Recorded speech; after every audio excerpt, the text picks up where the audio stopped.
It's time for Cats Talk Wednesday. Small town and big city joined forces. Vinny Hardy of Lynch, Kentucky, and Terry Brown of Louisville, Kentucky, team up to give you free-flowing, laid-back sports talk. Focus on Kentucky Wildcats, as well as pertinent information in the NBA, NFL, and Major League Baseball. And that's what we do each and every week, y'all. Cats Talk Wednesday. Vinny's here. Terry is not, but we got a longtime friend, great guest. Let us write on his website. Let us yak on his radio show. Did his thing for the Cats, Kentucky through and through, from Knox County to Somerset to Dunbar to UK. Then made documentaries about that journey as well. Look, y'all know who we're talking about. We got Cameron Mills here with us. TB getting ready backstage. We'll bring him in as well. TB is coming. Cameron, man, how you doing? I'm well, Vinny. I want to know who did your VO of that opening, because that wasn't your voice, and it wasn't Terry's voice either. Who'd you hire to do that VO? That would be the dulcet tones of Ben Sutter, who owns the BS3 network that we're a part of. He's the I got you, because I kept listening. I'm like, that might be Vinny, but man, he lowered his voice and talked slower and got real dramatic on us. I'm like, I don't know. It's not Terry. It might be Vinny, though. No, what's up, TB? Hey, I'm supposed to tell you before we get started. Mama B says hello. Give her a big hug and kiss for me. Absolutely. She was just here in town, and yeah, is she doing okay? She's doing fantastic. Awesome. She's doing great. So sorry, Vinny, I was running late. I had my real world job. I'm the acting boss man. So anyway, acting boss. Did you get promotion to acting boss? Acting boss man. Well, my big boss is gone, but glad to be here, folks. Not a bad position to be in. No, not bad. Cracking whip all day. Ready for the old boss to come back. Cracking the whip all day at your TV. That's right. And decided in the meantime, maybe you don't ever want that job. Exactly. I don't want it. Yeah. Let this cup pass for me. Got me quoting scripture. Like, no. Hey, I let the big shots do that stuff too. I don't want no parts of that. I'm good where I'm at, and hey, y'all can have it. The headache and y'all bring your sleeping bags and y'all have to live there. It's about ambition, man. Some people have it, and I'm like, I get it. It's a bigger pay raise, but man, the responsibility comes along with it. Because I mean, you think of so many people like in sports. Because I can go back to Coach Pitino.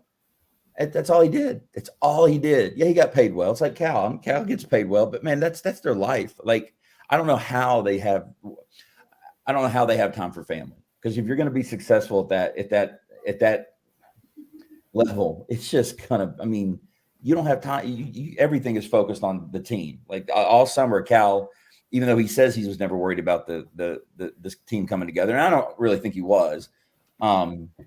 But like all summer, like y'all know this, the season never ends. The moment the season's over, good or bad, now he's got to start recruiting. And now these days, you got to start recruiting your freshman class, and now you start recruiting that portal too. So it's just that portal's just made things twice as hard for these coaches.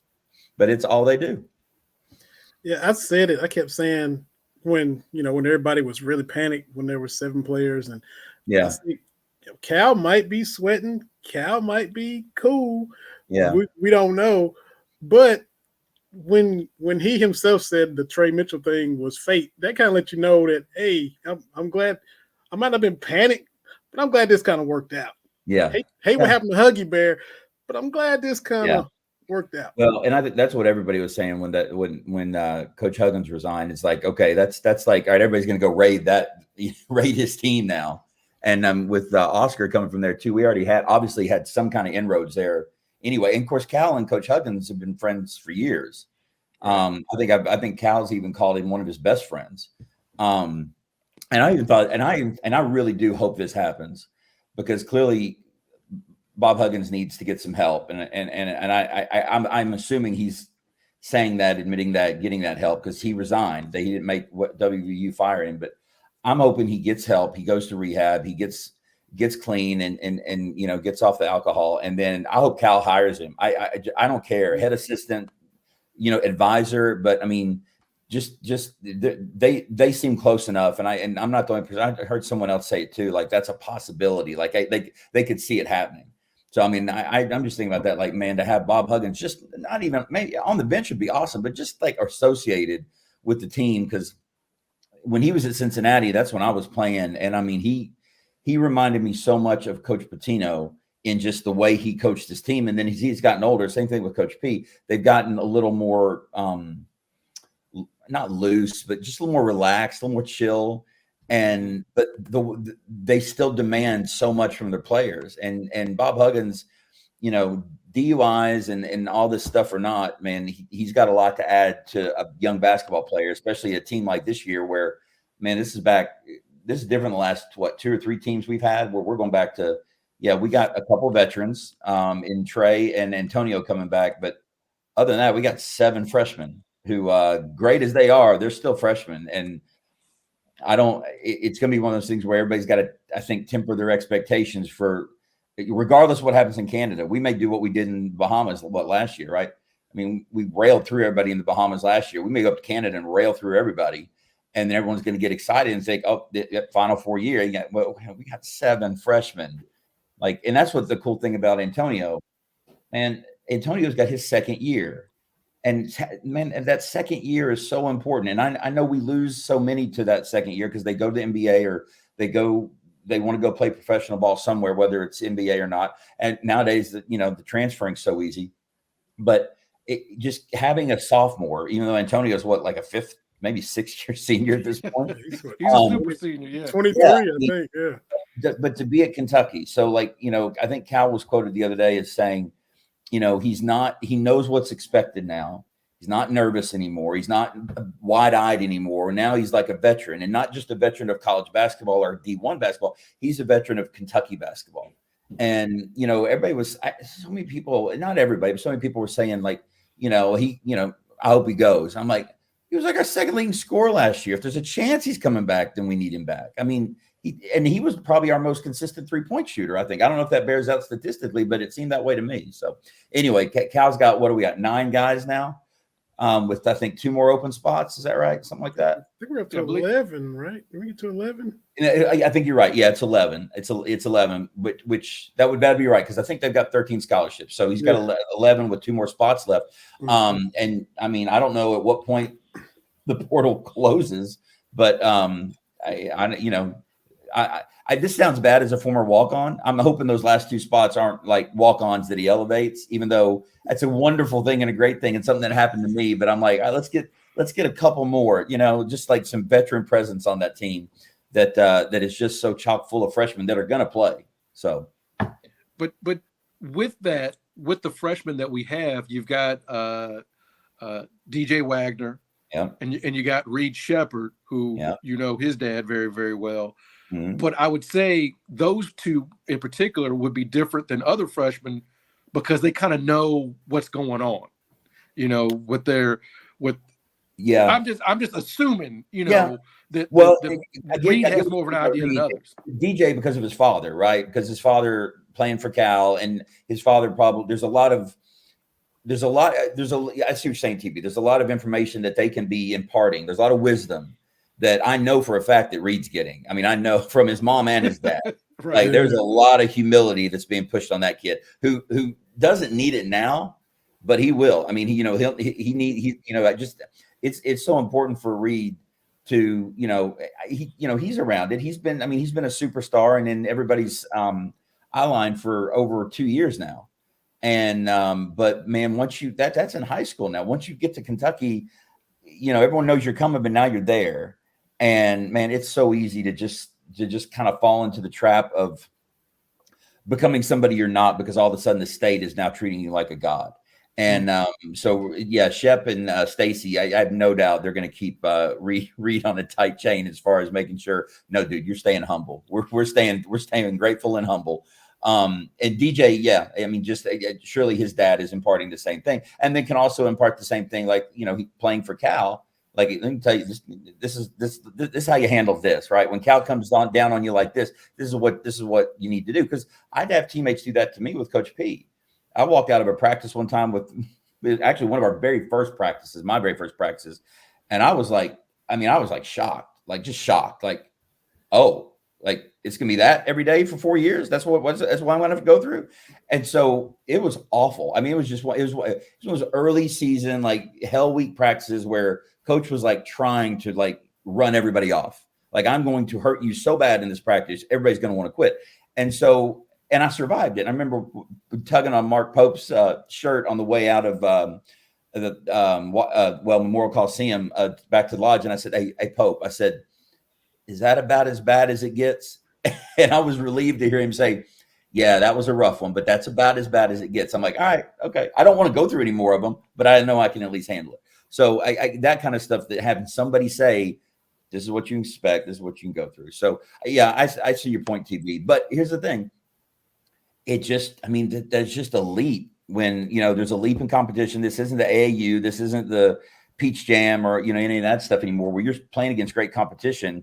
But now that competition has been condensed.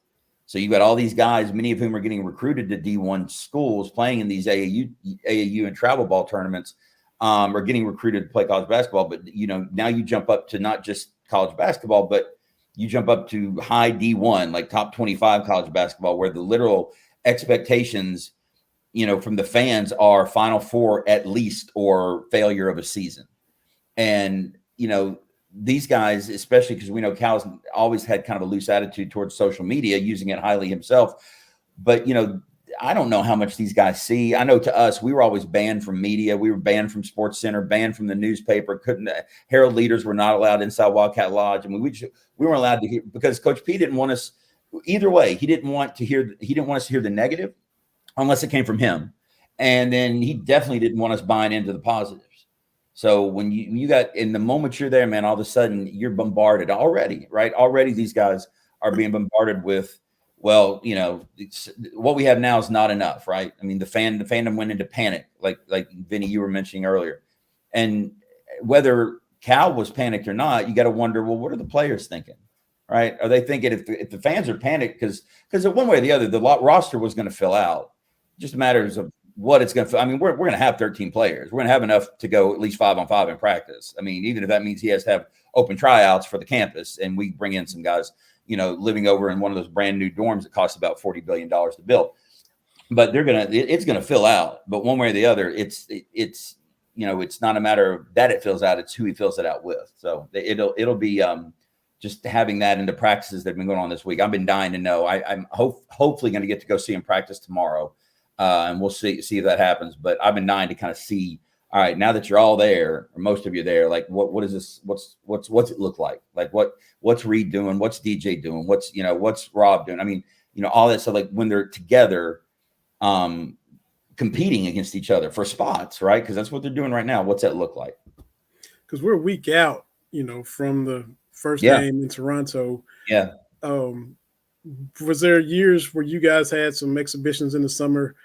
And what was the difference for you? Could you tell the difference as far as you personally and as the team in those years when you had summer games and when you didn't?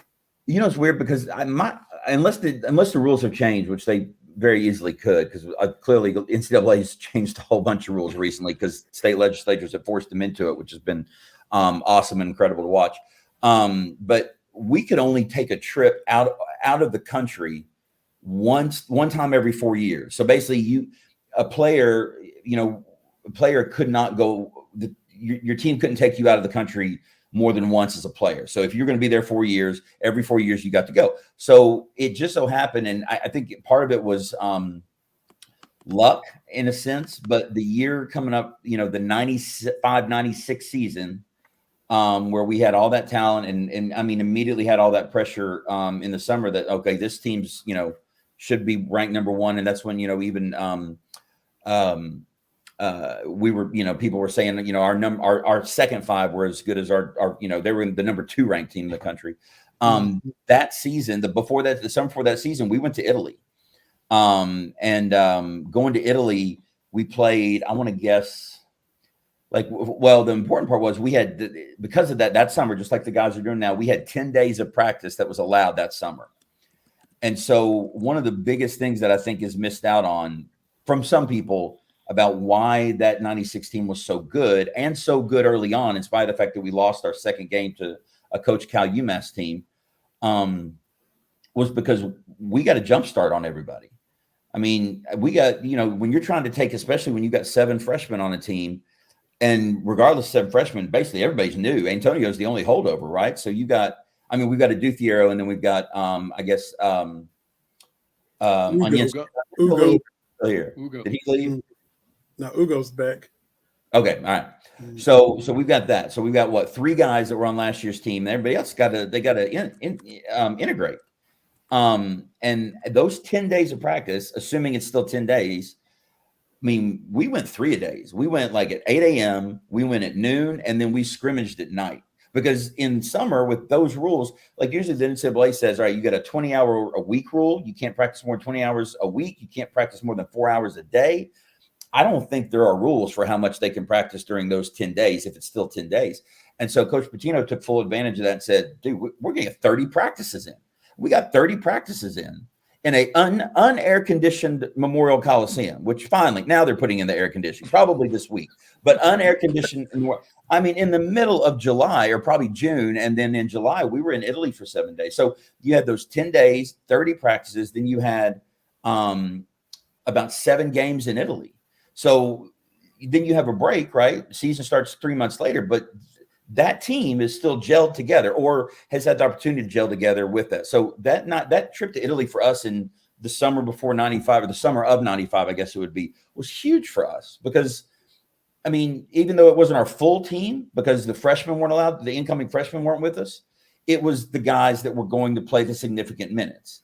And so, we had 7 days in Italy bunking together and playing euchre and spades, and then those 30 practices we had. And I mean, that more than anything is one of the reasons we won the championship in 96, because we by the time the season rolled around, that team had games and a full month of practice. When everyone else was starting off in October with their practice, we had already had 30 days by then. And I want to say the 2012 team was the same way with the NBA lockout, if I'm not mistaken, that they got some run in before the season started. If I remember that correctly. I think so. Yeah. It's funny. That's kind of what was frustrating to me about last year, is because of the Bahamas. And that's why I'm going back to like, well, how often are they able to do this? Go out of the country? Because they did it last year and they're doing it. I guess the Bahamas counts as going out of the country. I think it does. And now they're going to Canada. That's clearly out of the country. So I don't know if the rules have changed up, but it for Cal to continue to do this is big, because if regardless of the team makeup, you're getting a jump start on many other teams who aren't getting this. And that's huge.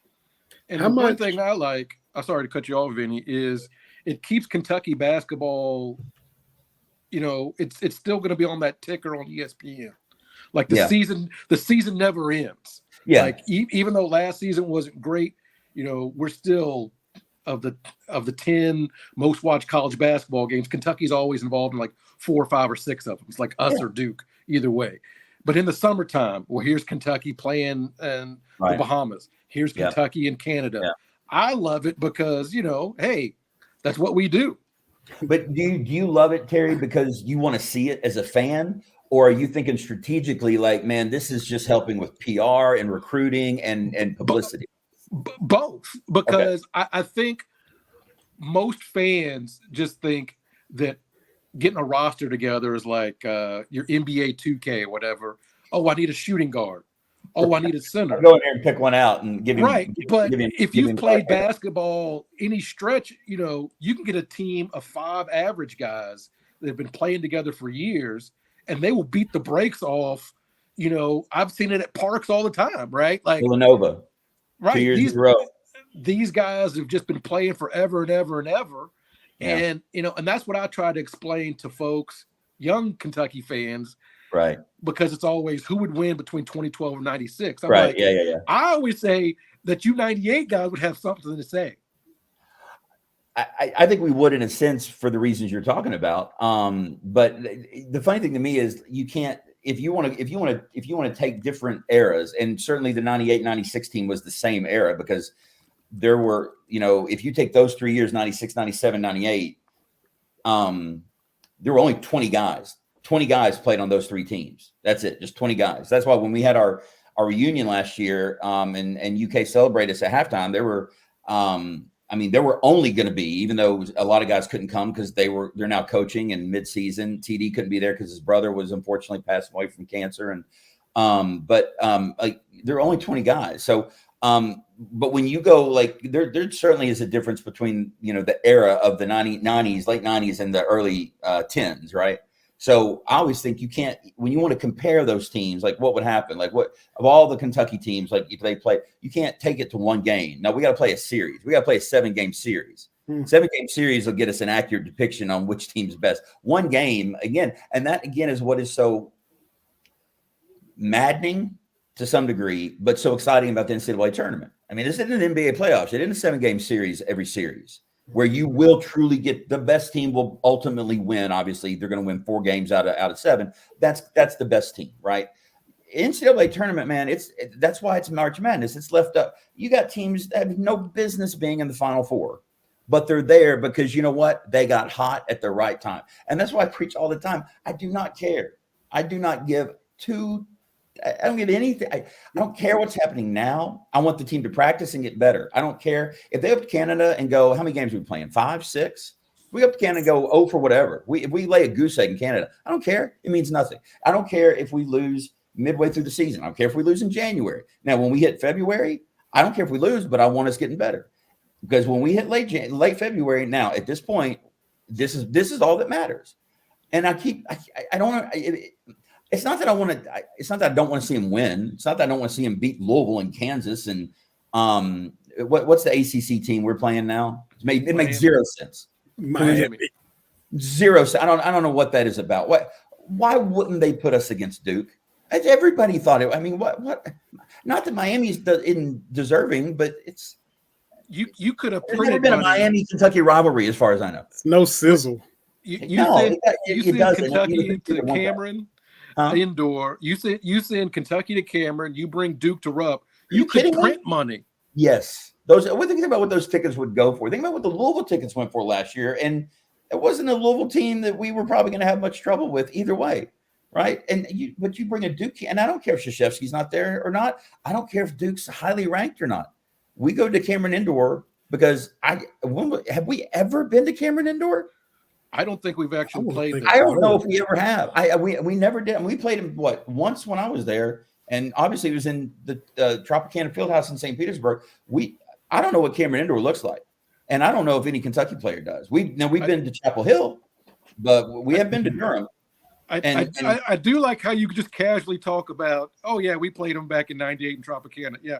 Very casual. That's true. We did. A few things happened in Tropicana Fieldhouse in St. Petersburg. All that's accurate. I mean, that part. Just saying that. There's no excitement in those words. Right. I mean, when we talk about we came back from 17 down with 9.5 minutes to go. I'll get more excited. But just saying that we played them. There's no reason to get excited about that. Yeah, we played. Yeah, and we beat them. Absolutely. Real quick, as I know we don't want to keep you long, but back to the practices in Italy under Patino. Y'all got 30 practices in the 10 days. That was before we went to Italy. Once we went to Italy, things got calmer. It was like, now we got a game a day. And game days are off days. I've told y'all before, man, a game day. God, we would so look forward to game days because it was like, well, now just 5 of us have to work for no more than 40 minutes total, really. We were going to get yelled at as much, but no more than 40 minutes when we got to practice 10 guys. And really, we had one drill called 444 where 12 guys had to go full court back and forth, and it would go on for 40, 50 minutes. And it was brutal because it was all competitive. But that's why we look forward to game days. Game days, everybody was just chill and relax and And then once this is over, man, we got tonight. We don't have anything tonight, especially those noon games. Noon games were so good. And that's what stunk is when you got stuck with a Saturday night, ESPN, stupid 9:30 game in Gainesville, Florida, which meant you weren't getting home until 5 a.m. And then you're like, okay, and guys, we got practice tomorrow at 10, by the way. Yeah, wow. Yeah, those are the fun days. So anyway. How much did he put in those 30 practices? How much was he installing plays and sets and defenses, and how much was going on then? So there was always a strategy with Coach P about, okay, he would put everything in, or try to, right? And you can say, okay, at what point, you install your offense, then your defense, or at the same time, then you get to your underneath out of bounds, your side out of bounds, then you get to your time and score possession clock situations. And then so you install all that, because you have to have it to play a game, right? You have to have that. You have to know that, okay, if we've got a time and score situation with, we've got the ball side out with 5 seconds to go, down 2, we got to have some plays we can at least have practiced once or twice. But the thing is that I think most people don't understand is that you can install it. That doesn't mean we get it. Like, I mean, installing an offense, installing a defense, installing side out of bounds plays, that's not a one practice thing. That is a month-long thing, because everything has to be converted not to memory, but to muscle memory, to the point where you don't even have to think. You just see thumb up called by Anthony Epps, and you're like, oh, I know. I don't have to think about what's going on. I don't have to think about the score. I don't have to think about how many people are here. I don't have to think about anything. I know where I'm supposed to be, and I know exactly what I'm supposed to do. And if this happens and that happens, then I know exactly what I'm supposed to do then. The only thing you have to think about is scouting report, because that's all we thought about. So installing that stuff doesn't take a week. It takes months. And again, it is why at the beginning of a season, I do not care what we look like. As long as there is, even with the ups and downs, there is a steady, it's like the stock market, a steady climb with ups and downs, an up one day, everyone buys in one day. And then, it goes up. So they'll sell off and we take a little dip. As long as it's climbing towards March 1st, when we get to SEC tournament, now I want us hitting on all cylinders. And I'll even take, honestly, because what was it, 2014-15 team? We were an 8 to 10 loss team that year. Got to the SEC finals, got beat by Florida. But I remember watching that Florida game, thinking that was a different looking team than we've seen. And what happened? We ran off 6 straight, got to the national championship game, and almost beat. Actually, I don't even remember the final score, but got beat by UConn in the national championship game. And UConn had lost like 13 games, I think, that year. Neither of those teams belonged in the championship game.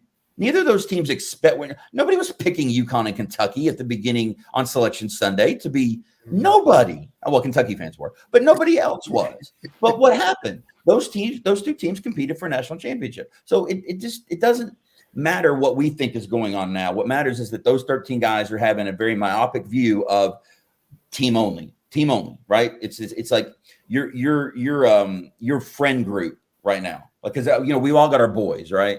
We've all got our boys, and your boys show up at the lodge and you hang with them. That's fine. But when practice starts, like, no, now it's us. It's just what? Now it's us 11. Eventually it'll be us 13. Now it's us 11. And that's it. We'll include the coaches.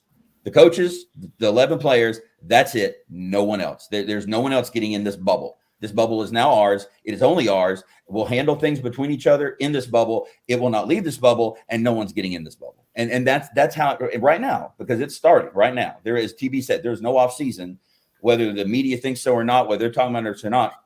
For these guys, there's no off season. That bubble's got to be tight now, and it's got to stay there until April 2nd, 3rd, 4th, or 5th, whenever that championship game is. Tell us real quick about your lovely wife, and let's talk Kentucky, because you're married to a Lexington celebrity now, whether you know it or not. No. It's the constant joke now. The joke was, for the first 2 years of our marriage, is that you outkicked your coverage, which wasn't a joke to me, because I'm like, you don't think I know that? I mean, that's not lost on me. That's the whole point. The whole point is you set out to outkick your coverage. You don't set out to fumble a punt. You don't. Nobody sets out to have it shot over somebody's head, right? When the snapper. No. You set out to absolutely, completely bomb a kick 80 yards down thing, and that's what I did with her somehow. I don't know how. Now the joke is, so what's it feel like to be the second most famous person in the household? And again, I'm like, I was never the most famous person in the household. This woman I married has been in like 12 movies, Hollywood movies. Like, you can find 3 of them on Amazon Prime. Now, they weren't like, blockbusters by any stretch. But I mean, I sit there and because I'm fascinated with it, like, because she won't show me them. So I have to go find these movies she was in. Right. And I'll look them up. And I found one on Amazon the other day, and I bought it. It cost me like $13. And I bought it. And she's got and now granted, DVD, VHS tape down here in the basement somewhere. She won't go get it. I'm saying, fine, I'm wasting our money. I'm buying it just so I can see you act when you lived in LA for 5 years. So I was never the most famous one in this household. So, but I love Let's Talk Kentucky. And I don't know if TV, you probably don't get to see it unless you get to, try to watch it online or something in Louisville. And Vinny, I don't know, does TVQ reach down to Lynch? Y'all get it down there? I don't think so. Like KYT and no, it's TVQ, LEX and stuff. I don't think. Okay, yeah. Well, TVQ, I don't know what their reach is as far as like what their geographic boundary is. But it's just the show's fun because their whole point is it's a show for women, right? So they got 4 women hosts. Miranda Combs, who used to be at Channel 27 here in Lexington, did awesome. I mean, years and years of great investigative reporting for Channel 27. But Miranda is now the news director at TVQ, Channel 36. And so she set out to create a show that was for women, by women, produced by women, and created by a woman. But the crux of it is, so you've got on that show, you've got people of varying political views, right? I mean, they don't not a single person on that 4-person panel of Sherelle, who's the host / moderator, Lisa, Kim, and Susan. They don't all line up, right? I mean, they don't all line up on many different things. But the whole point was, and this came out in the opening show, Sherelle said it beautifully. She said, look, we're tired of all of this hate and anger of, because you disagree with me or I disagree with you politically or about anything, it means you're evil or I'm evil, right? Mm-hmm. So the whole point was because they don't really get deep into a lot of topics, but they talk about, like one thing they talked a lot about was the Crown Act, which was something that you all probably know a lot about, and I was clueless about. I still don't know much about it. I know what it is and know what it does, but to make it illegal to discriminate about a person and how they wear their hair at work, and it was specifically for African Americans, right? Because their hair grows differently than my hair when my hair did grow, and so it's like, you can't discriminate. And there's a part of me that's like, does that happen? I mean, are there people that lose their job because and apparently so. And so it came up on the show, and it came up like twice on the show. And these 4 women who, all of them agreed on that this is a good thing. But there's so many things that, race will come up, politics will come up, and they don't shy away from it. They'll talk about it, and they'll all share their viewpoint on it. But they all love each other in spite of it. And that's the point. And it's like, you watch the show, and not only do they laugh, not only do they, and that's the cool thing too, they genuinely care about each other. Like yesterday at 4th of July parade, I volunteered to drive their car. Like the 4 of them were on the back, and I volunteered because the car I was going to get to drive cost $113,000. It's a BMW M8 convertible. So I volunteered. I sacrificed my holiday to drive a car that I'll never get to drive again. So I'm driving, and they're back there, and I'm just, the whole time they're giggling and laughing, and just on the show, they're giggling and laughing. And so when they talk about a serious subject, they'll get serious and they'll share their thoughts. And at the end of the day, if their thoughts are different, they still love each other, and it comes across on the show. And to me, with everything you see on the 24-hour news cycles, everything you see a lot on social media, it's just the opposite of that. It's we can disagree and still love each other. And that's why I even it's not even we can disagree and still like each other. Is we can disagree and still love each other. I mean, and that's what matters to me, is like, that's what I get so sick and tired of, is that, okay, so I don't understand what you're going through. You don't understand what I'm going through. You're saying this. I don't see it that way, but it doesn't mean you're evil, and it doesn't mean I'm evil. It means I need to learn and you need to learn. And that's so much of what is lost on so much of us these days, is we instantly react to something. And I'm guilty of it too. Like when the Crown Act conversation came up, I'm like, what is this? And then Susan explained it to me. I'm like, that doesn't happen. Surely that doesn't happen. Is that really happening? And it's like, well, yeah, that's why there needed to be a law. I'm like, well, okay, that makes sense. So it's like, the more I found out, the more I'm like, yeah, darn straight, that needed to be a law. So it's just fascinating. And the show's so good. It's doing really well in the time slot. They're talking about even more stuff with it. So I just look at Susan and think Miranda got a hold of me through LinkedIn and said, I need to talk to your wife. I'm like, oh, okay. I mean, I know Miranda barely at the time. I know her better now, but I was like, oh, okay. All right. Well, here's your number. I had no idea. And then next thing I know, Susan's coming to me saying, Miranda's put me on a TV show. And I'm like, you mean like you're going to be a guest on a TV show? She goes, no, I'm going to be part of a brand new TV show. And I'm like, she's never even seen you on camera. I'm Like, how does she know that? I know you're good. I know you're going to be great on this. How does she know? She goes, I don't know. I'm like, all right, well, difference doesn't make to me. And it's just so much fun to watch because these 4 women are like genuinely like each other. And just though they already knew each other in part, but a couple of them didn't. And then it was instant click. So it's a lot of fun watching. It sounds like you've learned what my dad taught me. We said, son, when it comes to marriage, sometimes you have to be the pips.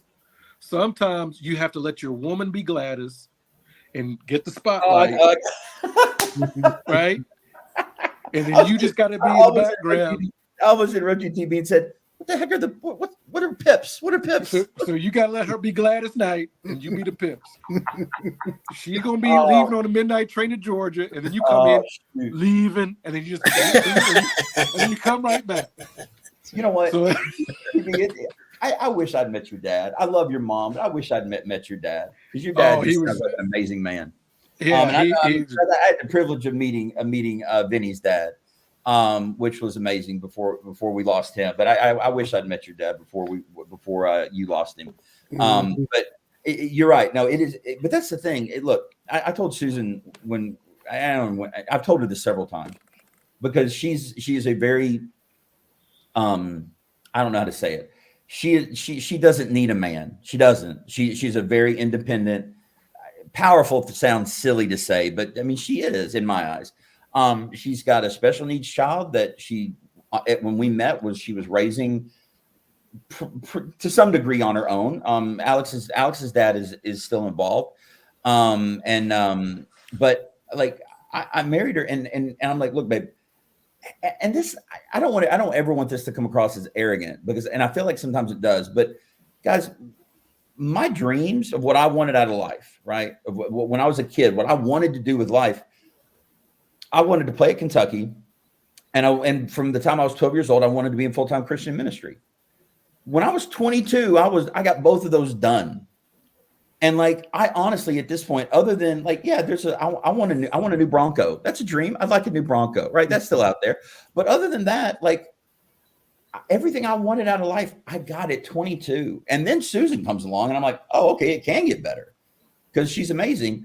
And so I remember telling her, I'm like, babe, all I want, TB, to your point is like, I'm going to use this from now on. Because I told her, I'm like, I will do whatever for you to have whatever you want and need.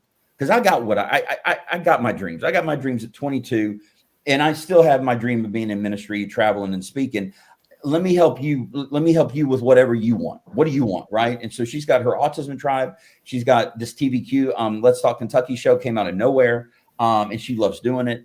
Her painting, like all that. It's just like, babe, just whatever you want to do. Like I'm going to support you. I promise. And she's like, well, you too. And I'm like, I'm good. I've been good since I was 22. And then I had my cake at 22. I had 2 national championships at Kentucky. Everything else has been icing. And then you come along and you're the candles on the cake. And I'm like, I'm good. I'm good. If I died today, I would have lived the life I wanted to live. And so now I'm like, let's make sure I want you to have the life you want to live. So I promise you, TB, I am the pips permanently. I am permanently pips. There you go. Permanently. That's one of those things my dad said over and over again. I'm like, I don't know what that means. But now, I didn't until you said Gladys. I get it. Sometimes you got to be the pips. I say it all the time. Like, hey, sometimes you gotta step back and let your woman get the spotlight. That's exactly. And that's what I'm saying is I'm in the mode now where I'm like, look, it's not that I won't take it because I love it when she mentions me on the show. Like it does. I like that. I tell her, I said, you could mention me more if you wanted to. You could. It wouldn't bother me. But so I like the spotlight still. But I'm like, man, I just love watching her take it. And when I say take it, I love watching her get it, not take it. She didn't take it. But I love watching her get it. It's so much fun. That's awesome. So you and Buzz on the air next week for the pregame? No, as a matter of fact, we're not. And it makes me mad because I'm like. We got like because I miss Dave. I haven't talked to him much this in the off season, but we still text every now and then and kind of keep up on things and kind of when we hear a rumor about something like you hear this. But no, I think they are taking Tom and Jack. I think they're going to Canada just like they went to the Bahamas last year. But I was hoping I got a hold of Curtis Birch the other day and said, "Are we doing pregame?" And he said, "No, we'll just do the game, just the game." And I'm like. Okay, I get it. I'm on the bench. It's all right. No worries. Yeah. I'm looking forward to it. No pregame. None of Buzz and I arguing. Until the season starts, and then we'll go back. We'll go back at it. Fighting over how long it takes to get to Knoxville, and speed limit. He said 3 hours. You said no, or vice versa. It was so frustrating when that that whole thing came out that we didn't like each other, and we both laughing hysterically. We literally hug before we leave the studio at the end of the show. I mean, like I've known Buzz for years, and it's like because it's all, and you all get this because you do a show. It's shtick. It's hopefully, apparently, except to this one woman who thought we hated each other, who called in on KSR. It was just it's just entertainment. We're arguing about things that we honestly, especially the Knoxville thing, I don't think either one of us really cared about whether we were right or wrong. Yeah. It's like, all right, let's just be dudes, because this is what dudes do. We argue about things we have no idea about. We do not know whether we're right or wrong, but I will go to the death that I'm right with you on this. And to us, at least, it's fun. Like we have a blast doing the show. And then for that to come out, man, it was so frustrating. I'm like, is it coming across that way? Do people think we hate each other because we love each other? So anyway. You know how people are now. Yeah, I do. I know. I'm telling you, and I have stopped. I will, and I think I told you guys this years ago. When I had the show, I used social media for the show. I'm still on social media, and I'll post things occasionally, but I have stopped going there for entertainment. Like I am now on YouTube documentaries. Like YouTube has become like, I used to laugh at YouTube because I used to think it was kind of like TikTok. It's a whole bunch of idiots making videos, right? That and which I have no problem with, but I'm like, I'm not going to be entertained by that because I love history and love documentaries and stuff. I've done nothing for 4 weeks other than work and watch documentaries on YouTube. And it's one of those things, like, other than that, I will get on Twitter, Facebook, and I'll post something, but I stopped reading and other things because, man, it just, when I stopped doing that, it's like my dad. My dad would get home. He went to work early, still does, gets home about 2 or 3, and he would put on the news. And man, the 24-hour news cycle, it literally is there just to keep us glued by telling us that everything is going to hell in a handbasket, right? Mm-hmm. Everything. And I posted this week. Like, Susan and I've been watching Little House on the Prairie, which is laughable to me because I never thought I'd watch. I mean, those books I loved as a kid, but I never thought I was Little House on the Prairie. And I'm watching Little House on the Prairie and how, accurate to a large degree so much of it is because it was written by a little girl who lived through it. And I'm like, dude, don't know. These people had it bad. We got it good. I mean, comparatively, I mean, these people, their crops have been damaged by hail. They're not going to eat this winter. I don't have that problem even in the middle of COVID, and neither do most people. And so kind of getting out of that, like, okay, I don't want to be ignorant, but at the same time, and I'm not watching the news anymore. I mean, I'm just not. And I can't tell you, and we made my dad stop because dad was just getting angry. He was just angry all the time, angry about this, angry about that. And he went to church one day and at Sunday school class, and there was a guy in his Sunday school class who's they were having prayer time, getting ready to have prayer time. And anybody having prayer requests? And this guy raised his hand and said, yeah, I've noticed that I've just become an angry man. And I think it's because I'm watching the news constantly. And so I've decided that I'm just cold turkey. I'm quitting watching Fox News, MSNBC, CNN. I'm done with it. And I'd like y'all to pray with me that I can keep that commitment. And dad came home and told me that. And I used the opportunity. Like, you might want to do that too. And so he did. And so we had this like family rules, like, okay, dad, you can watch Perry Mason reruns, Andy Griffith reruns. You can watch Mystery Channel stuff. Like, he loves courtroom stuff. I mean, you can watch all that, not the 2 in the afternoon courtroom stuff like Judge Judy, the actual Perry Mason, like Columbo stuff. He loves that. So you watch that. But no more news. And his sweetness returned. He was calmer. He was kinder. He was my dad. And it's like, when I stopped worrying about, what so-and-so said, whether I thought they were right or wrong, it was like, you know what? Why get angry over this? It's like UK fans letting their, and I get it being fans, but you can't let what 13, 18-year-olds do affect your joy. And I got friends, and they are dear friends that I love, who will lose 3 nights of sleep when we lose a preseason game, which rarely happens, let's be honest. But I mean, if we go up here and lose in Canada, we lose 1 game. I got friends that will not sleep that night out of anger. And I'm like, no, you can't do that to yourself. You got to find some joy in your life other than just this. You can have that, but it can't just be this. Yeah. Well, tell mom and dad we said hey. I will. Tell Sean and Tia that fresh bourbon is good. I got a bottle of it downstairs. And, awesome. Good. I haven't even opened mine.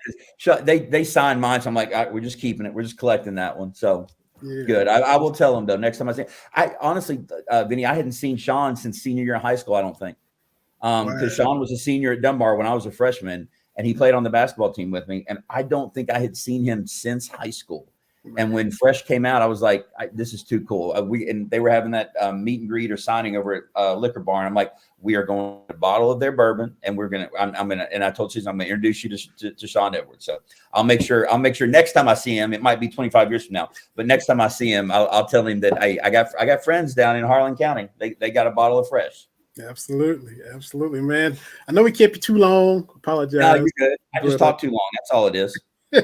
We always enjoy having you. It's been way too long, but glad y'all are doing well. We are, man. And Alex and mom and dad, man, we appreciate you and appreciate everything you've done for TB and I all through the years. I love you guys. Love you, man. Love you both. I'll take care, and we'll keep in touch this year too. Okay, absolutely. All right, brother. Good. Love you guys. All right. Thanks, Cam. It's that guy, Cameron Mills. First time we met in person. Those longtime listeners know. Michelle Brown, Michelle Morton, they know. We've been doing this show a straight year and a half, and hadn't met face to face. Yeah, a lot of people. I remember telling people like, getting ready to go to that to be on his show, on Cameron's show, and like I finally get to meet Vinny. Like, y'all haven't met? I said, no, we've been doing this not being face to face forever and ever before we pivoted to video. So that's it. We was in the studio there at LAP. Yeah, we was fixing to go on with Cam and met for the first time. And I had seen some dudes on Fox Sports. Was it JT the Brick and one of his co-hosts? One was in LA, one was in Vegas. I'm like, man, if they can do it, I can be in Knoxville, TV in Louisville, and it verily has been coming to pass. we got it done, man. But always good to catch up with Cam. Like I said, I told Mama B we were having him on, and she has said that her favorite Wildcat. Yeah, that's a high honor right there now. And talking about all the good Christmas parties and holiday parties and things like that. So, we had fun getting to meet up with Lexington a couple times in Danville. That was fun times, man. Yeah, absolutely. So, so kind of dead period now, though, right? When it comes to sports. It is. I mean, your Braves are setting the world on fire. They're rolling, and that's always fun, and to see them doing their thing. Other than that, like you said, it's a little baseball, and it's about to be real dead because what All-Star break comes up is absolutely nothing. That's correct. Like after the home run derby, that's you ain't got nothing. So have some NBA free agency. We had my Rockets. I don't know about this Dylan Brooks now. I ain't gonna lie. Brooks and Fred VanVleet, man. Fred's okay. I mean, he's been around a while, but Dylan, all these young guys gonna be looking at him as a vet, and I don't know about that. And he might have to kind of make sure that don't go sideways. Lots of shots without a lot of makes. Whew, man. Hey, I like what LA's doing. My Lakers, re-sign Rui, re-signing we call him Cousin Greg, but re-signing Austin Reeves, D'Angelo. Who do we sign? Well, to get another ball handler. So I like the way the roster is shaping out because, to be honest, I know it was a sweep against Denver, but they were in the games at the very end. And so Rui didn't miss a shot hardly. I mean, right. And so I'm glad. A lot of fans are glad that it's, Lakers fans. It's like there was no need to completely burn everything down, right? Mm-hmm. We basically had a quarter season with this roster. You make a few tweaks and see what they can do for a whole season. And hopefully, you don't have LeBron hitting the turbo in November and December. Yeah. Want to pace himself like Shaq used to. Just kind of right. Ease your way back into mid-season form about February. Right. So, no problem with what the Lakers are doing in the off season. Yeah. So what, year 2 for Darvin? Yeah. Okay. Did y'all get Bruce Brown from Denver? No, I forgot where he went. We did not. We did not. Your cousin. Well, our man JR right on the money, because as soon as he started talking about the collective bargaining agreement, it's like all of a sudden all the other NBA talking heads start talking about it, and everything he said, those 6-figure, 7-figure people on TV started talking about it. Yeah. And he had enough of Chris Haynes. He was tagging us in tweets during. Well, look, man. So ESPN laid off a bunch of people. That's terrible. Man.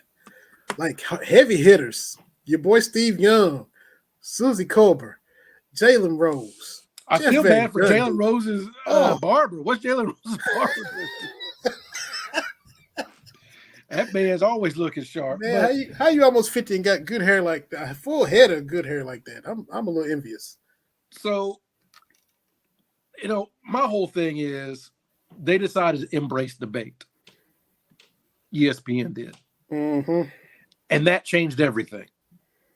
And so I know there's something to be said where, people will watch the Skip Baylesses and the Stephen A. Smiths. But my point to that is there was a point where they wouldn't. Mm-hmm. There was a point where the sports reporters, you could get nuanced takes outside the lines. Bryant Gumbel still does that with Real Sports on HBO. Mm-hmm. But like I think we talked about before, during the NBA Finals, I don't want to watch halftime and have Stephen A. Smith yelling at me about something. Mm-hmm. And that Mad Dog, Chris Russo, it was used to be with. Who cares that this Denver team may not beat the '86 Celtics? Like, what does that really mean? That's supposed to just be Bob Ryan saying that, and nobody else. That's a barroom conversation. And so what has happened over the last 20 years is they just kept giving us this embrace the debate. The sports reporters before all that, on Sunday morning, those dudes. Right. The sports, yeah. But you keep giving embrace the debate, and people will watch a train wreck. But it's like if you give your kid nothing but sugar and sweets and all this kind of stuff, of course they're going to want more of it. But is that good for them? But ESPN made that pivot, and I don't know any, right-minded person that tunes into ESPN except for live events. You just can't anymore. And it used to be appointment viewing. We watch SportsCenter over and over. Watch it 3 or 4 times in a row.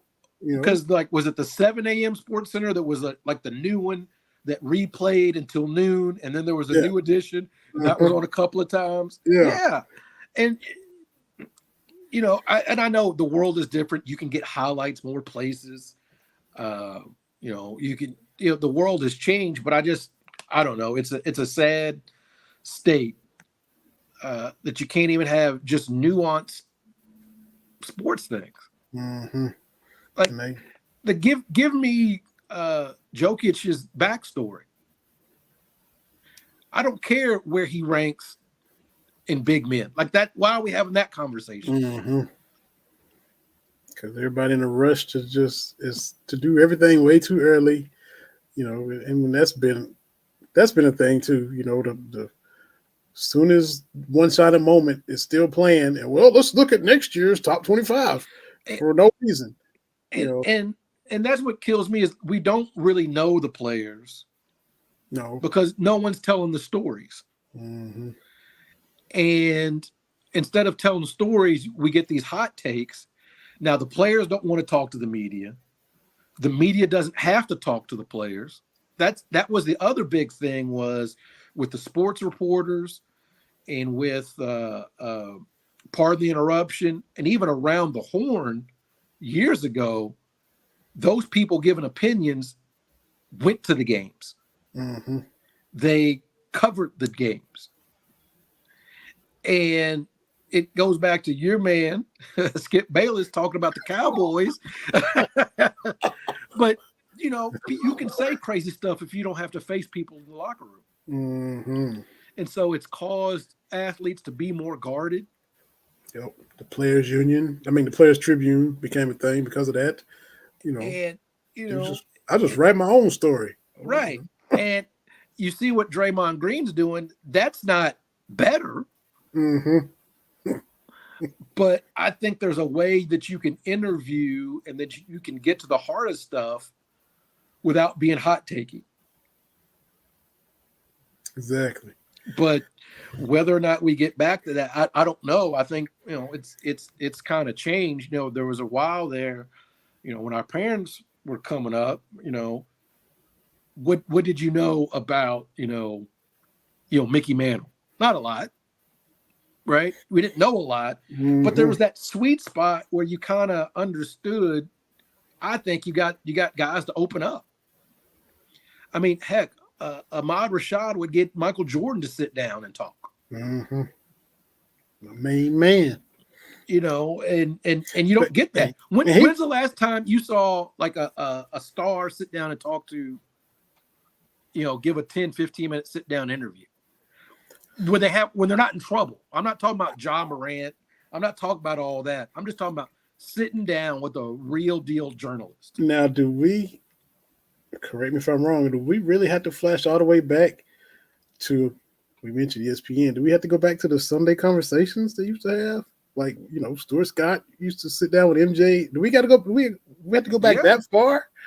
When it was just a leisurely. Up close with the Roy Firestone. Yeah. You don't get those. Hey, we're going to sit down for 20 minutes and talk.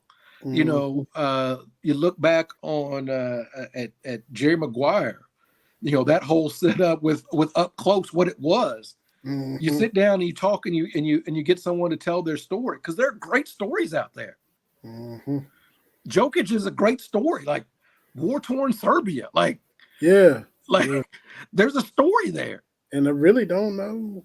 I really don't know anything about it. I mean, we knew that about Vlade Divac, right? Back in the 90s, we knew that. Because that's when the war started, but it kept going. These guys now were born in that. So I think there's a story to tell. Mm-hmm. We knew that from Vlade, the little innocent rookie, with Magic hugging him when he hit that shot. We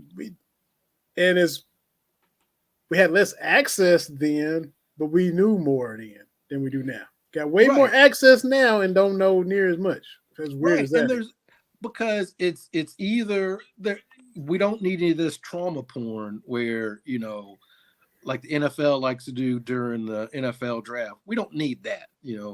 This person's family member was in jail and blah blah blah blah blah. We don't need all that. But these people are interesting. And we would get that with shows like Inside the NFL. Who was it Chris Dolman, the Vikings linebacker that did ballet? That just kind of humped, that kind of thing just gets into my head. Herschel do it too. Herschel, I think so. And I've talked to you about how I fell in love with Jerry Rice was they did that whole thing on his workout routine. Yeah. And I was like, oh my, that to me is fascinating. And his daddy was a bricklayer, had him catching bricks. So he would just throw bricks, and you learn how to catch it with your hands. Yeah. But that to me is kind of fascinating, and we don't have that. Mm-hmm. Yeah, because when we do get it, it's like out of left field. You don't expect it when you do get it now. And it's does this person have the clutch gene and all this kind of stuff? And we used to be able, before it got to be rings culture, you could appreciate a great player even if they didn't win a championship. Yeah. Like for me, when it comes to, quarterbacks, like you can't leave Dan Marino out of your top 10. Like, yeah, he was, but just different things like that. And now, we see this thing with Dame Lillard, and it's like, if he doesn't make these moves, we're going to bag on it. If he makes these moves and it doesn't work out, we're going to bag on it. Like, these guys are no-win situations. And so we laugh at these guys that try to ring chase, but we're the same ones say, if you don't get a ring, the ring is the thing, and we don't want to admit, one, winning takes a little bit of luck, a lot of bit of luck. Like Cameron was just talking about, like winning 6 straight games in March takes a little bit of luck, even when you have a talented team. Mm-hmm. We don't want to admit to that. At the professional level, we've seen really good players go to dysfunctional teams and it doesn't work out. I think what we're missing when we look at, MJ didn't have to go do a super team because his front office put pieces around him. Which I said, if LeBron had stayed in Cleveland all the way through, you know how many championships he probably had? 0. Who was he going to beat with what Cleveland was doing? Mm-hmm. Right? That's the one thing about Dame Lillard. Who did they bring in to pair with him? Mm-hmm. Who? They didn't make any moves. Mm-mm. They got rid of LaMarcus Aldridge, but they didn't make any moves. At the very least, I've said it forever. I'll keep saying about your Rockets, who you're representing. When they had James Harden, they tried dudes. Dwight Howard? Yeah. Okay, that's not work. Okay. Chris Paul? Okay. Russell Westbrook? Yeah. Like they tried. And you can't be upset about that. Because the effort was there. Yep. But how many of these teams don't even do that? That's true. As bitter as I am about the Hawks, they did bring in Moses Malone. He was older. He was 33, 34, been in the league 13, 14 years, but it's probably the best second fiddle Dominique ever had. Because Augman and Mookie Blaylock, and I mean that. So I get on them for CONCAC. I will never forgive them for the trade, but they did bring in Moses Malone, and this was like 80, 88. So 4 or 5 years after he won in Philly, he still, double-double. But he was on the backside of his career, But so I can't say they didn't do anything, even though Dominique didn't have a true Pippen as Jordan for most of his career. Right. And a lot of these front offices, especially NBA, they don't. They don't. Yeah. They can't, won't, don't make these moves, right? And it doesn't have to be a big name. You look at what the Bucks gave up to get. I can't think of the point guard they got right now. I know Chris Middleton, but the point guard Holiday, Drew Holiday, yeah. And everybody's like, that's crazy, like the 3 or 4 picks or whatever they gave up. But it worked out because they won, right? Like that was a deal like that didn't make a whole lot of sense, but it makes sense now. Yeah. And so many teams won't do that. Yeah. Like we've talked about before. How many teams are really trying to win? Right. How many teams are really, truly trying to win? Or how many teams are just trying to make some money? And that's not a new phenomenon. You know, Bomani talks about your Rockets. Hakeem wanted to leave when they got rid of Ralph Sampson. Yeah. And the owner was like, yeah, I know. And Hakeem basically willing that team to back-to-back championships. He got Clyde Drexler. He got Clyde Drexler like 14 years into Clyde's career. Right. Let's not. This was not Five Slamma Jamma Clyde that he got. Yeah. And he just took a bunch of dudes, right? So that's been going on. It was tumultuous. I remember. I wasn't a Rockets fan, but you remember this, you remember, like we talked about sports, and here we go circling back. The Olajuwon's deal goes till 1993 or whatever his contract was, but there's rumblings that he wants out of Houston, and this is 89 or something like that. Because I remember, whoever it was, Keith Olbermann and Dan Patrick or whoever it was at the time, talking about the Bill Pito, whoever it was. I remember that. Just like the moves that and look, I say it all the time. I bring everything back to what I know. And my Lakers, like, look, our philosophy is this: we will get 2 of the top 10 players at any given moment, and we'll figure it out. Mm-hmm.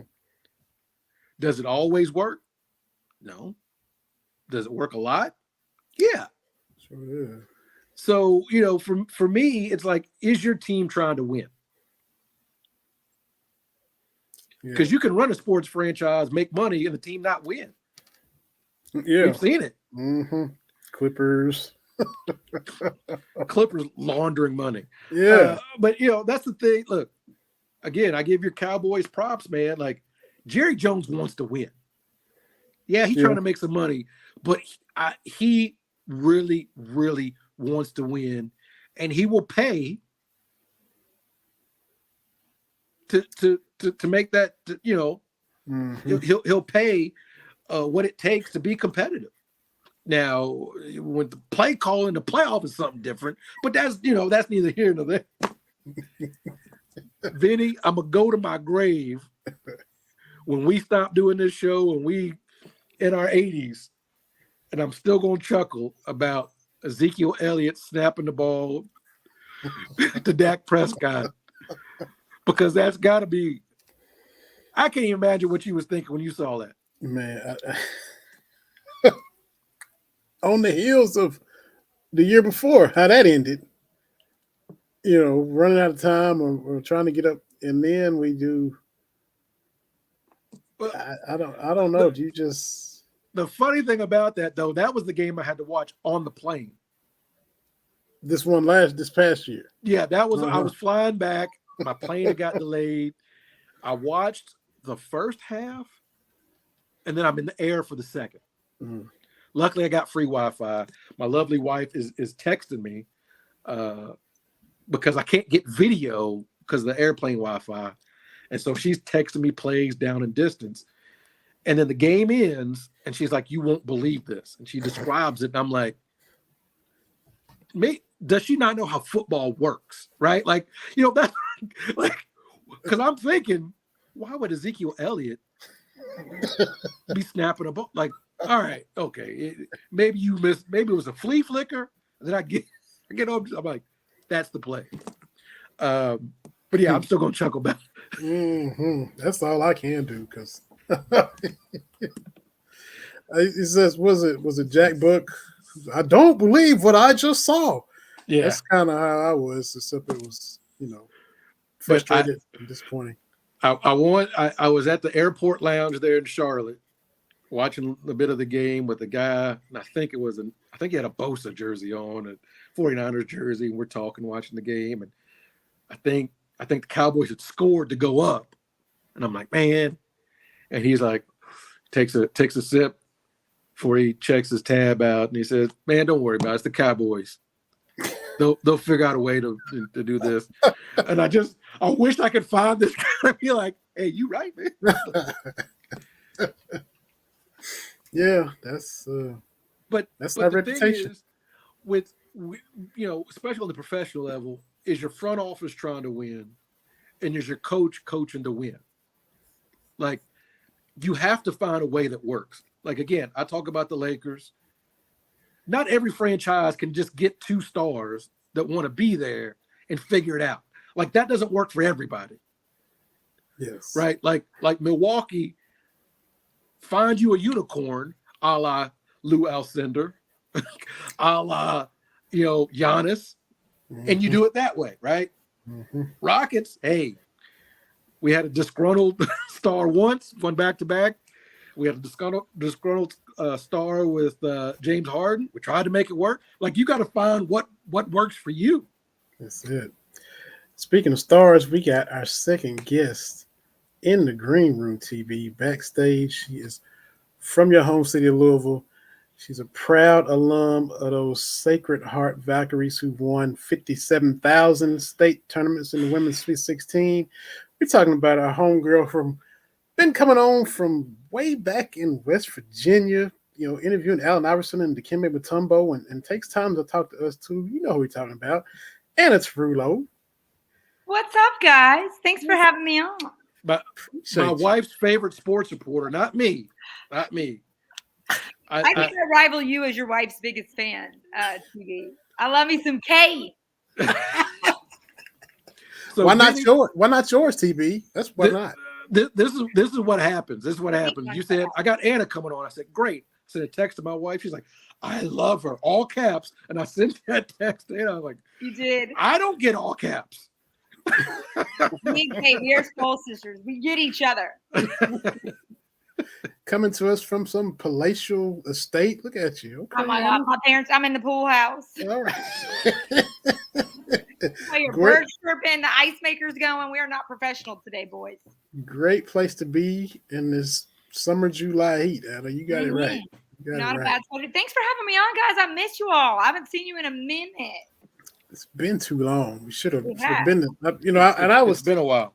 And that was me. I don't know. I was like, look, I don't want to bother Anna. I don't know if she might not want to come on now. Whatever. I want to come on. Maybe she's, whatever the next thing is. I don't want to be we're being nosy. I just want to, but just hey, whatever you do, we supporting it. Whatever the next thing is, wherever it is. Wait, oh my God, what's up, cutie? I don't. I heard it was nail day, girl. It was nail day at our house, so there we go. Yeah, I had to go get my nails done. So Kate, I love you. It's so good to virtually meet you. All right. Okay. She's got to go back. She's got to go back to get my dinner ready. So.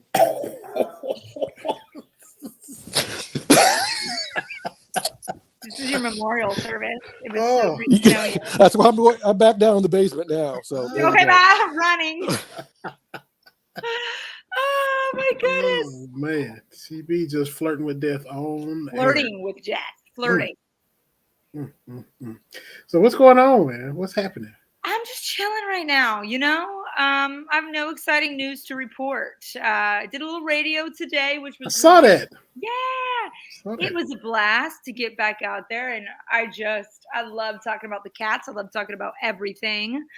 But left BBN tonight in March. That was sad. That was not fun. And kind of finished up. It was just a wild March for me. The same week that I got was my last day at BBN tonight. It was also, I was settling my medical lawsuit the very same week. And it was horrible and it was hard. So since then, I've really just been taking some time and kind of healing. After everything with the medical stuff happened, I just went right back into working and kind of rushed back into it. So I was like, I need to take a little bit of time and kind of process everything I've been through. So I've done that. And the past couple of weeks, I'm like, okay, it's time to get this show on the road. We got to start working again. I'm like getting bored. You know when it's time to get back out there. And it's time for me. I'm ready to do it. So now I'm just kind of investigating, kind of looking at different opportunities that are available and trying to figure out what I want to do next. Well, my little opinion don't mean a hill of beans, as they say down in Southeast Kentucky. But if it's whatever you want, of course, but if it's in Kentucky, hopefully that's the case. Look, I'm not a marketing guy. I can see you and your homegirl Maria Montgomery doing some kind of little show. I'm telling you. Together, a little something Be with kind the of two smart, of y'all. I'm just saying. I'm gonna ride her coattails, Vinny. I'm gonna ride her coattails. Vice versa. She might be riding your vice versa. Y'all. No, she's awesome. And her boyfriend Todd Lanner, who we just love, he's doing some radio stuff, and he's kind of invited me to join with him and maybe do some stuff as well. So I don't know. I'm just kind of keeping my options open. Really, local news is a tough grind. It's hard. I was so blessed with my job at BBN tonight. It was so different than what most local news jobs are. So I'm like, do I really want to get back in that kind of grind of it? Do I want to do radio? I love doing radio. So I just know that I miss it.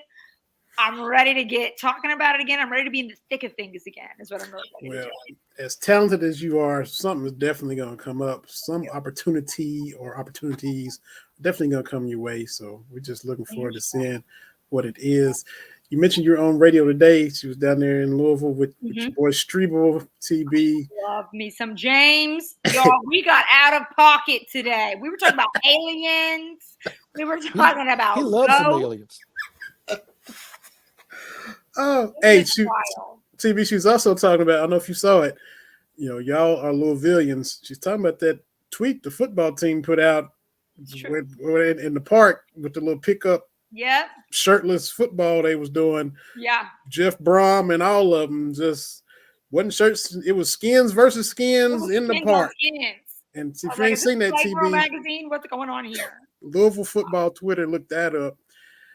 And on the heels of that, I don't know if y'all saw this, Brett McMurphy tweets out that Kentucky's going to be favored in 9 of their games. I'm like, okay, 9-3. I'll take that. They'll probably be an underdog against Georgia, Alabama, and probably Tennessee, given what happened last year.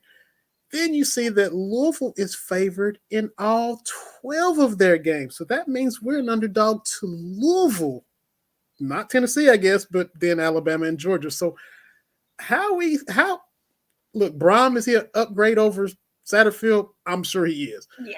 But look, for entertainment purposes only, but how are they favored in all 12 games next year? When will people learn to quit favoring Louisville in that game? When will you learn? Like, how many times are you going to be embarrassed? When will you learn about that? I don't get it. I think that's irresponsible to do on a first-year coach somewhere. Why? Yeah. I understand their schedule is weaker, but I just don't understand it. You don't play Florida State and Clemson. I get it. But, I mean, Pitt went to the conference championship last year. And there's still some people that can beat Louisville and probably are better than Louisville on this weekend schedule. Just especially the Kentucky game. Like, I'm okay, all of the others. Like, even Notre Dame, I'm willing to give them, a fair shake. It's Marcus Freeman's second year. I feel like they did improve last season. It's interesting to favor Louisville in that game. But against Kentucky, I'm like, that. But I should stop being surprised at this point when Louisville is favored in that game. Yeah. But TB, I don't know if you saw the Louisville football tweet. I don't know if you've seen it yet or looking at it now, but bruh. So there's a Louisville football tweet. I don't think I can see it. I think I'm blocked by the Louisville football account. What did you do to make that happen? Well, you see, Steven Johnson and them boys went to Cardinal Stadium, and they were 40-point underdogs. Nobody gave them a shot, and they won by 3. And as my dad used to say, I showed my ass to the Louisville, social media team. So I don't know if I can see that tweet, but okay. Yeah, it was deserved. Go to Cats Talk Wednesday account and look at it there. Get a burner. Get a burner. That's what I need. I'll have my Kate take a look at that. Oh, it is. Wait, let me see your phone. So it is something. Look, man, I follow a lot of Louisville fans. God love them. I'm trying to be a better person. Yeah. But they're talking about this dude like, what are we doing here? Like, yeah, it's an upgrade over what you had, but what are we doing? Football is not built for that quick turnaround time. Like, it just isn't. That's a great point. And like we talk about, Vinny, if you go from 3 wins to 11 wins, the NCAA infractions committee shows up shortly thereafter. Because that's what happens with Ole Miss. Because you don't even think about Ole Miss, and all of a sudden they're beating Alabama, and then like the next off season they have all this laundry list of things. Hugh Freeze with his phone, right? Who should have got a burner, right? You talk about out of pocket. That fool was out of pocket, right? Ooh. So you got to build slow, but Louisville fans, God love them. Little brother is the best description for him. I'm telling you, they're trying to be excited about anything. Me and Striegel had this conversation today talking about that video, and it was set to Top Gun kind of theme, and I was like, it's like almost sad that their fan base is getting so excited about this video. It's like, this is like props to their social and digital and creative and video team. This is not like anything in terms of football or coaching that needs to change your opinion on this. But I want to ask them how they're going to enjoy the SEC ACC challenge. Who do they have? Nobody. You see, yeah. That's right. I was going to say, wait a minute. Who do they have? What are your plans that weekend? Yes. Do you happen to know where that football video may have been filmed at? I saw the bridge in the background on the river. Y'all remember that one? Waterfront Park. It almost looked like Cox's Park. I don't know, but it's probably Waterfront Park. I'm not quite sure. I'll check it out. I know y'all know. I know y'all both got to know or have an idea. Because TB, when you see it during the Canadian wildfire haze, I'm like, this was like not a healthful. Did you all like contact trainers to make sure this was okay? Somebody was like, that filter looks great on there. I'm like, I'm pretty sure that was wildfire. I'm pretty sure there was like an alert out. Yeah. Louisville football. Get out of my face. That's what I'm saying. And when you them being favored, and when is that going? That blows my mind every year. I do not understand it. I bet they weren't favored in every game the year they went to the Orange Bowl. They probably were underdogs some that year. Yeah, yeah. I mean, come on now. And I think part of it is ACC and that that strength of schedule, but that's just a lot of you're putting a lot of confidence in a head coach for their first year out of the program. And Louisville beats Kentucky when they have an NFL quarterback, whether it's Bridgewater or Lamar or Redmond. Even David Ragone got a cup of coffee in the league. Mm-hmm. They don't have an NFL quarterback. They don't. So it's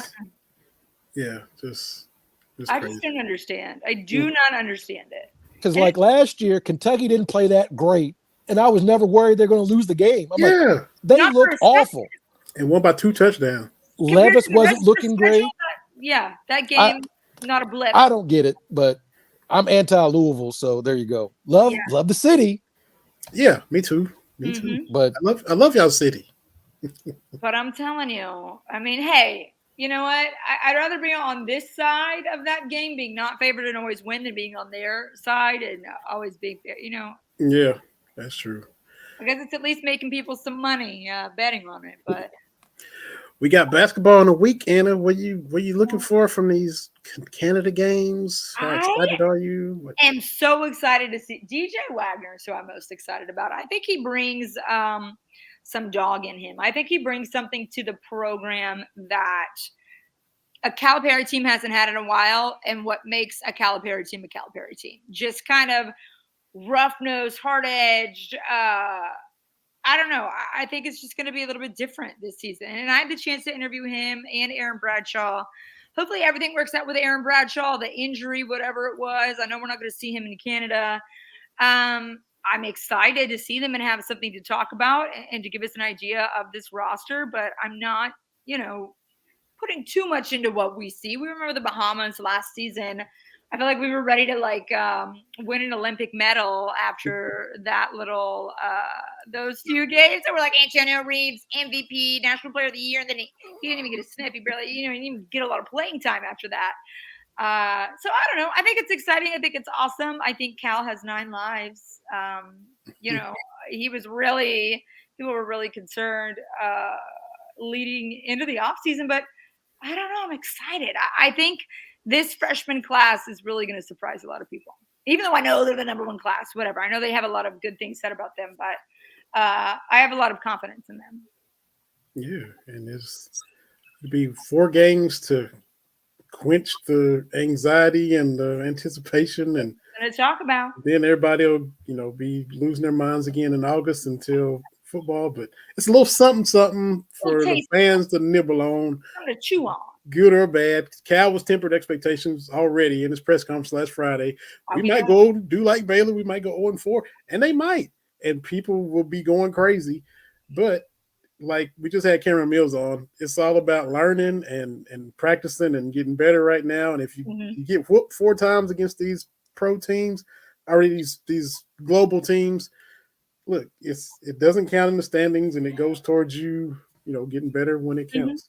It would be interesting to hear from the team because, I mean, that is so true. It really doesn't matter who you're playing. It matters what you're learning as a team. It'd be interesting to see what the players last year and years previously took from those Bahamas trips. Whether they did well or not against the competition, I would be interested to see what their biggest takeaways were and how that was helpful to them to get those games in the summer. Well, Cam gave us a rundown of the team's trip to Italy in '95. He's talked about that, yeah. And how they were having 3 practices a day. He's like, that's what. He's like, he doesn't remember the games. He just remembers those practices, and that's what it's all about. Mm-hmm. Yeah. I don't know. It's going to be interesting. I'm excited. I was kind of ignoring the upcoming season when those roster questions when there was barely a roster, but now I feel like Cal is on he's on a good track, and I've just been excited about DJ since last fall, spring, fall. I think he's going to be outstanding. I rooted for his grandfather, so I know. I was trying to get him to talk a little smack about his grandpa when I interviewed him. I was like, what did you say? He was like, he was happy for me when I signed here and stuff. And he would not take the bait on that. I was ready to start a little feud. He was young TB was rooting for those 86 Cardinals. So yeah, I rooted for his grandfather. We forgive you. It was a fun bunch. Yeah. But I saw the light, Vinny. Yes, you did. Yes, you did. Praise. I'm trying to get this one upstairs all the way into the Big Blue Nation. Yeah, I'm trying. You think so? Where are we on the scale? We're getting closer. We're getting closer. We're getting closer. She every now and then she'll throw something out, and of course I'm watching all the games, and she knows the players' names, and not just Oscar. She's like, but she loved Toppin. Because stepson is Jacob, so she's like, oh, Jacob, he's balling out, and she knows Reed, so she's knowing some of the names. So I'm working. She Iowa fan? She's kind of lukewarm, so I'm trying to bring her along a little bit. Now's your time. Yeah, I'm like, get on this. Kentucky fans are great. Although she says we're crazy, and I'm like, yeah, admittedly, yeah. We are. She's an Iowa football fan and just lukewarm in basketball or lukewarm. Man, look, I'm telling you, wrestling is king here. Oh, okay, that's right. Okay, wrestling. I mean, they got Iowa's opening up their own wrestling only facility like this fall. All hail the Hawkeye wrestling. Yeah, the Big Ten, man. Mm-hmm. That's right. Okay. I just don't get it. I don't get it, but they can have that. That's right. That's right. We have those unitards. She's good. She's good people. I think I'm gonna keep her. Yeah. You should keep her. Mm-hmm. Yeah, she's good people. No. I'm Team Kate all the way. Yes, this is clear. And the question again is why TB isn't as big a fan of you as Kate is. That's what I am a big fan. What did you? Why are you don't start up stuff, Vinny. This is why we are having this meeting, TB. Yeah. No, he said it. He said it as soon as you came on. He talked about Kate is a big fan. She's a big fan. Yeah, I got all caps. Kate is the reason I am here today. Then there you go. Kate is my agent. Thank you, Kate. Thank you. And I'm Kate. Love you, Kate. I'm curious to see what y'all cook up here in the next little bit because you're ready to get back in it. And super agent Kate Brown is going to be on it. So I'm going to give her the keys. All right. We appreciate you shining your light on us for a few minutes after hosting radio, after doing everything else, and you still hopped on here. We always appreciate it. Yeah, absolutely. Didn't want to bother you, but thank you for happy to come on anytime, y'all. We'll be talking games and all that stuff soon, Anna. Cannot wait. Summer's flying by and it'll be fall sports time before we know it. But I'm so ready. But I do. I bother Anna when it comes to Kate, and I share what Little Miss is doing because Little Miss is the fashionista. They're rocking platform shoes. They're right. killing the game. Because one day you put something about some shoes. I said, wait a minute. And then Lauren has shoes just like that. And I said, look, I know what's going on. You are tuned in. You are dialed in. I'm in the loop. Girl dad extraordinaire. I am in the loop when it comes to this with the nails and all this stuff. I'm getting it, Vinny. You don't understand, but this stuff is very important. Yes. Yeah, it is dresses with pockets, and I'm learning, man. So there's gonna be part of me. It's part of me to always wish we had a daughter. I don't, but I'm not in the loop, and I gotta live vicariously through TV. Yes, absolutely. To Sarah and Lauren. I'm not saying Big Miss and Little Miss anymore. Through Sarah and Lauren, I'll live vicariously through the both of them. That's right. Absolutely. Anna, thank you so much. Appreciate you. Been coming on. Come on again. From way back. I'll check with our booking agent here, and we'll go. Your people get with my people. We'll figure out when I'm free. There we go. Absolutely. There we go. Appreciate you. All right. Thank you, Anna. See ya. Bye. Got Cam and Anna in here, TV, and you cracked the whip, left work, and jumped in here. And woo, man, I don't want to be the big dog, but it is what it is. It is what it is. But yeah, we can still do these shows, even though there's not a whole lot of sports stuff. There's always some little tidbit to get us going. There's always something. Mm-hmm. Won't get to see it, I don't think, but we'll have a game. Kentucky will play a game before we're on next week. So I'm sure there's going to be a way for us to see it now. I have a feeling that still time for something to happen. Ain't it? Yeah, whether it's going to be ESPN Plus or something like that, but I got enough ESPN because that was my big thing. Is like I got to be able to get Kentucky games here, and luckily for the most part, it's ESPN 1-2 SEC network. Yeah. So I don't think there's been a game. Well, there's that one weird game that's always like ESPN Plus. That real like early season game. Everybody gets one of those games. It's like they try to force you to do it to where they think you'll subscribe or do whatever. And it ain't a game I want to see. No way. They trying too hard with that. They just trying too hard. Yeah. But so I'm doing good out here, man. Good stuff, man. Good. Glad you good. Glad Mom B's good. And glad she had a good trip up there. And we had another fun one, man. Appreciate you. Appreciate our guests. Absolutely. Cameron Mills, Anna Tarullo. Y'all go to BS3 Network on Twitter and all the social medias, and check us out on Roku and YouTube. And if you want to listen, it's on Spotify and about 8 other podcast platforms. So appreciate wherever everybody. You get your favorite podcast. Yeah, absolutely, man. For TV, this is Vinny. We'll see y'all next week on Cats Talk Wednesday.